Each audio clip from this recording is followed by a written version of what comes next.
Hello and good morning. Welcome back to the channel. Eric here, Driveline World's okay steering wheel holder. I'm in a doozy of a pickle. As my friend Ray would say, that's not good. It is definitely not good. I'm in a bit of a pickle. So we're going to get into an update. I haven't done a video since probably Friday morning, I think. I've been spending most of my time just trying to keep moving, except for the last 24 hours, but also doing some work on the Discord server. If you guys aren't in a Discord, you should get in there. It's pretty popping. You can simply go to driverdiscord.com and it'll take you right to it. If you want to be plugged into a good community of drivers, I think there's about 150 of us on there right now, and we're doing some pretty good upgrades and some pretty good work on it that's coming soon. But anyway, let's see. I'm trying to think of. I mean, it's been a doozy of a 4 days, to be honest with you. I picked up this load, so I think so the last video I left with you guys was the hours of service and the complexity of them, thinking that just because you have a fresh clock, all that good stuff. So I had this load that my fleet manager sent me that picked up at 10 o'clock up in Virginia and delivered down to Claxton, Georgia.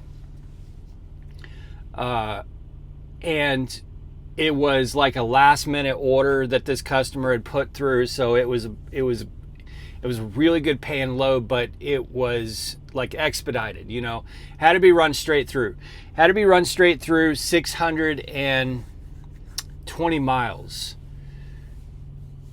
And because of the way that you would be routed, there were storms on the way down. You had to go through Charlotte and all that stuff. I accepted the load based on the premise that I would be able to run it overnight. And I even told dispatch, I was like, hey, just so you guys know, this is only going to be able to happen if it's ready on time. If it's ready at 10 p.m. and I can run it overnight and beat the weather and beat the traffic, then we're good. I should be able to pull it off. 620 miles won't be a problem in that scenario. But if it drags on and it gets past 1 a.m. or 2 a.m., it's going to become a problem. So I had covered my ass and said this before I even, well before 10 p.m. And sure enough, that load, it was a chicken plant, and that load was not ready at 10 p.m.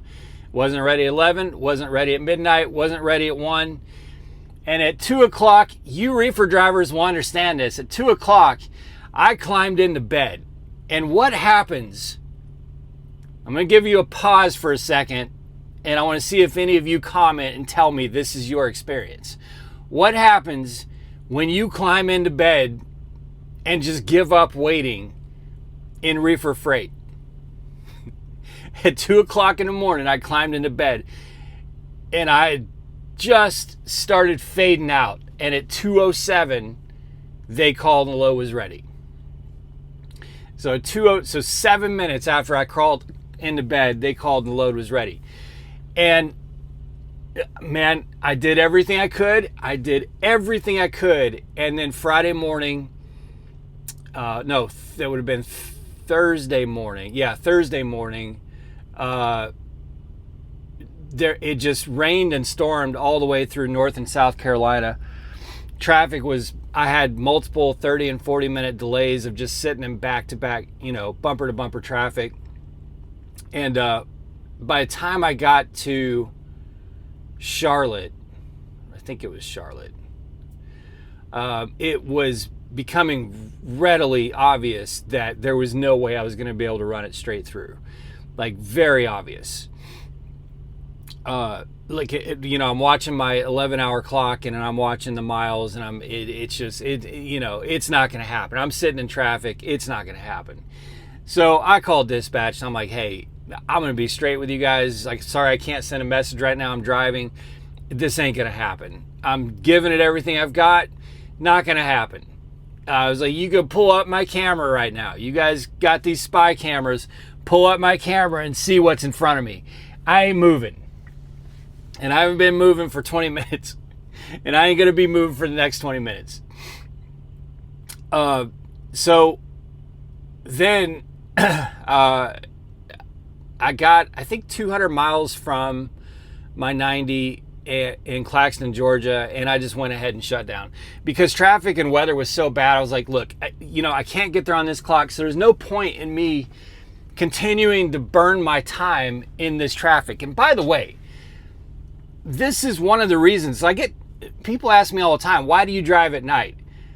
If you only drive during the daytime, you need to understand something. You are wasting time on your clock by driving daytimes. I'm just being honest with you. I don't know how many, I couldn't say any specific certain amount of additional hours than most of you solar powered drivers. But I guarantee you, I have more time on my clock than you do. Well, I mean, not, you know what I'm saying? Like, I don't use as much time to get loads where they're going to go than you do. Because anytime I drive during the day, I'm just wasting time. I'm wasting time sitting in traffic. When I drive at night, there's no holdup. There's no traffic. I just go. I'm never sitting in traffic unless there's an accident. There rarely ever do I sit in traffic. But if I drive during the daytime, like that Thursday morning, I sat in traffic all morning from 5 a.m. to 10 a.m. I'd get moving and I'd move maybe 30 miles at 65 miles an hour and right back into it. You guys are wasting your clock doing that shit, man. It's not for me. I get it. If you can't, some people just can't drive at night, and I get that the schedule may not allow for it. I manipulate my clock to make sure that happens most of the time. But I don't, like, it's just wasting time to me to drive during the daytime. You're just burning time off your clock that isn't necessary to burn off. That's my opinion. Like, it gets to me to drive during the days.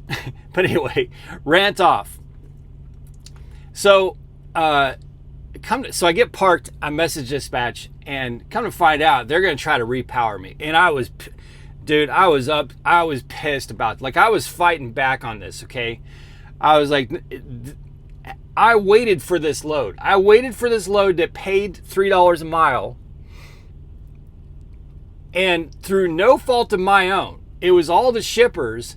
Now I'm going to lose the load and be in South Carolina, where I'm not likely to get a load like that.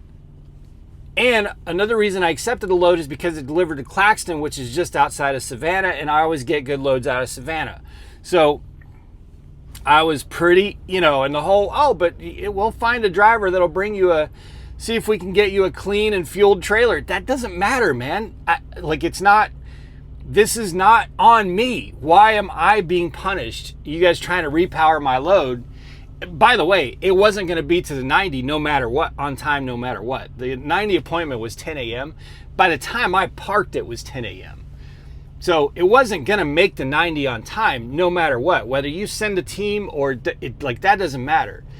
But I think sales was initially thinking, well, we'll just try to get it there sooner because he has to stop for a 10-hour break because his 11 hours not going to do it. So I get that, but I was peeved about it. And then finally my fleet manager came back and said, yeah, that was like, the whole setup on it was bad, so we're just going to leave the load on you. And, after your 10-hour break, just get it down there as soon as possible. So I did. I got down there they changed the appointment to 0100, and I got down there at 0:30, and it took them 20 minutes. 20 minutes to unload the trailer, 42,000 pounds of chicken. It took them 20 minutes to unload that trailer. I had paperwork in 20 minutes. Then somehow that trailer had only just some, little pallet dust and dirt. And that receiver had great overnight parking back in their lot. So I was able to go there and just blow that dirt and dust out of the trailer and be set up. I had the trailer cleaned on my own. I was empty with paperwork and had the trailer cleaned on my own in less than an hour, which is good because Savannah has no 24-hour washouts. Why Savannah has no 24-hour washouts, I have no idea, but they don't. This is a port city, a major port city, and there's no 24-hour washouts. Not even out of network. There just is no 24-hour washout. How does that make sense? Well, if someone wants to make some money, go to Savannah and figure out a way to run a 24-hour washout, or at least graveyard shift washout. I'm telling you, man. So then I get this load of flooring, and it's great. $2 a mile. I run this load often. $2 a mile for, I think, 360, 370 miles or whatever it was total. So I go pick that up Friday morning.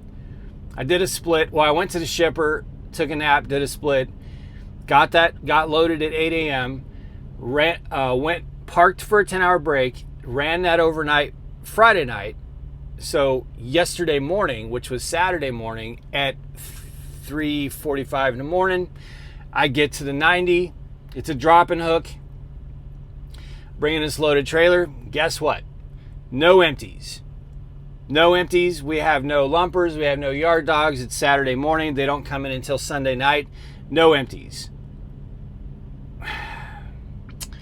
So I couldn't get it empty. And I had a load that was a produce load picking up in northern Florida that was 380 miles of deadhead, but 1,000 miles loaded, and it paid like $2,000.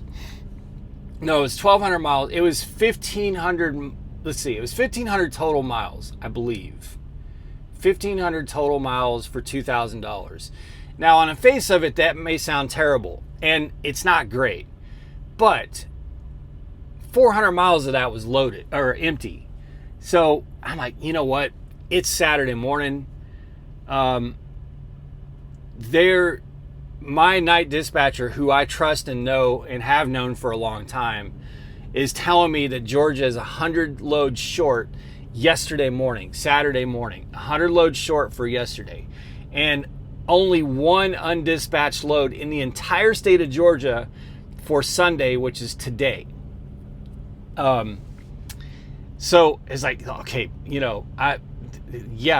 put that on me. So I had that northern Florida, and it was just across into Florida, this load. So I had them put that on me before that was right before I got to this receiver that I was delivering that load to yesterday morning. So I get to that receiver, and there's no empty trailer. And now guess what? I can't go get the load in Florida because there's no empty trailer. And I'm like, hey, can I go ahead and start bobtailing towards Florida, and you guys tell me where to pick up an empty trailer? Maybe McDonough, maybe anywhere. No, the trailer pull, the way it works, we need to, if we leave a trailer in an area, we need to, night sales was just not helpful at all. No, wait until day shift sales. Well, if I sit and I wait for 4 hours until daytime sales comes in, now I'm up against having to go through Atlanta during the daytime at the end of my clock, and I don't even know that there's going to be an empty trailer that I can go hunt down somewhere up here north of Atlanta. That makes no sense. Why can I not just bobtail? And well, sometimes sales sends trucks all the way back to where they delivered. Well, first of all, I wouldn't do that. I would not bobtail all the way. If I got 100 miles down the road, and sales said, hey, if you're going to get an empty trailer, you have to go all the way back to where you delivered, I'd be like, yeah, no, that's not going to, I'll just bobtail home at that point. I'm not going to turn around and bobtail all the way back. So I ended up just like, all right, just take the load off me, because it's just ridiculous. Like I'm not just going to sit here like trapped waiting on everybody. Like I'm doing what I'm supposed to do. Nobody else is doing what they're supposed to do. Not the receiver, not sales, not anybody. I'm the only one who's doing what I'm supposed to do, and nobody else, nobody's got, anyway.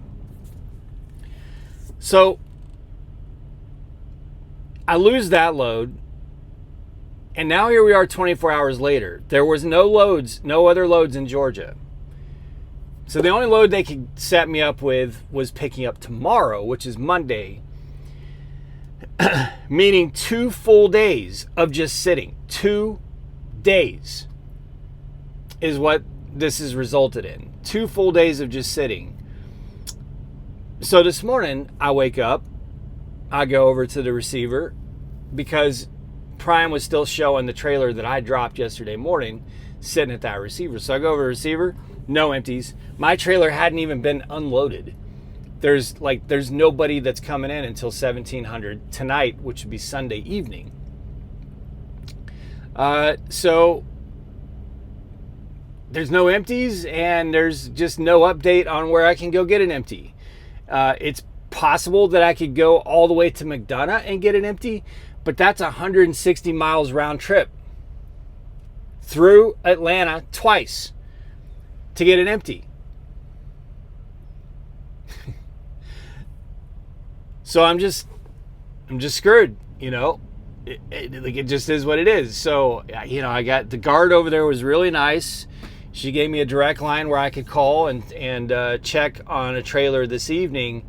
But now where I'm getting kind of messed up is if I can't get a trailer this evening, then I'm in it. And if it gets into the point where I'm going to have to go find an empty tomorrow morning, which is Monday morning, then I won't have the clock to run the next load straight through because it has to be ran 600 miles tomorrow night.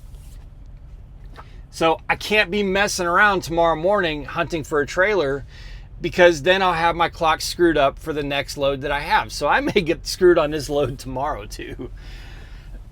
We'll see what happens.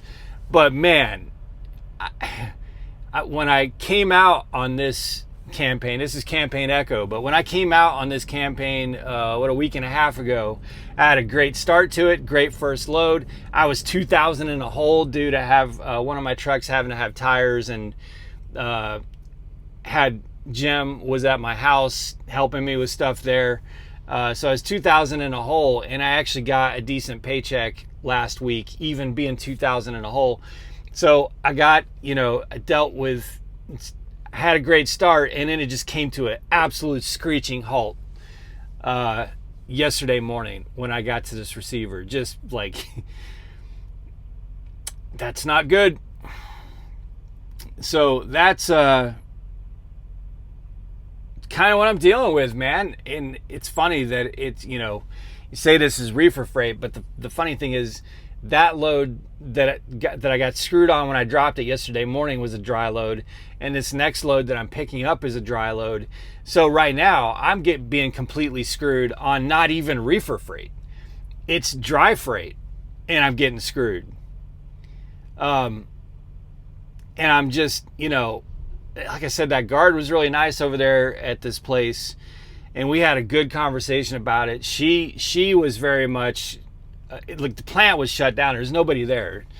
And there were no other trucks. There were no deliveries even this morning. It was just her and I just out there at 3:45 in the morning. And she's like, it makes no sense. It makes no sense why they have all these loads that are being delivered on Saturday that are dropping hooks, and they don't make the effort to empty out trailers Friday in anticipation for all the loads they know that are dropping hook that are coming Saturday when they'll be closed and nobody will be there.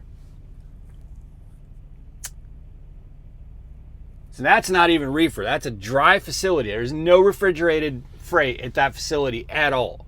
So don't say, why are you still in reefer freight dealing with that shit? That's not reefer freight. That facility has zero refrigeration. And there were trucks showing up there yesterday that were not prime, that needed dry vans, and they couldn't get one either. So it's not just reefer that happens with. Anyway, I mean, it is what it is. It can't always be wins. It's not always losses, and it's not always wins. But by the way, the one thing I want to add finally, I'm just getting so damn tired of all these analysts telling us that freight is on the rebound. on good authority and good source that I trust and it's very reliable, I was told point blank yesterday morning, Prime's freight network was 100 loads short in Georgia for yesterday. In fact, they only had one undispatched load in the entire state of Georgia between yesterday morning and Monday morning, tomorrow morning. So for a 48-hour period, there was one undispatched load in Georgia. So if you delivered in Georgia yesterday, Saturday, if you weren't pre-planned, you're either deadheading somewhere or you're waiting until Monday like me. So I'm concerned about freight, you guys. I'm concerned about freight. Like, I'm probably more concerned about freight than I've been this year. Right now, I think we're in for a very, very tough time ahead. And I hope I'm wrong. I really do hope I'm wrong. I hope something happens or something turns around. But every indication to me, you guys, and there's some things that I've been hearing through the grapevine that have me very concerned. But every indication that I see out there is that we are in for even worse. And I'm sure somebody will come along in the comments and say, oh, that's not true. It's like, there's this, and the ports and the tariffs are over. And look, man, I'm just telling you, you're seeing little pops and bounces in here and there, but it's not good. It's not good. Yesterday I was out walking around talking with some of these drivers here, not Prime drivers. There's a dry van that's 2 over from me right here where I'm parked, and he's been here since yesterday morning. Dry van. He's been here. He's not loaded. A dry van in Georgia, and he's just sitting waiting. He's not loaded until tomorrow. So he's got a trailer. I don't have a trailer. He's got a trailer. It's been, so it's just, anyway. All right, that's my update for you guys. Hopefully everyone's having a great weekend. Again, if you haven't done so, join us at driverdiscord.com. I'll put the link down in the description below as well. Y'all be safe, make good decisions, always drive, thrive. Talk to you soon.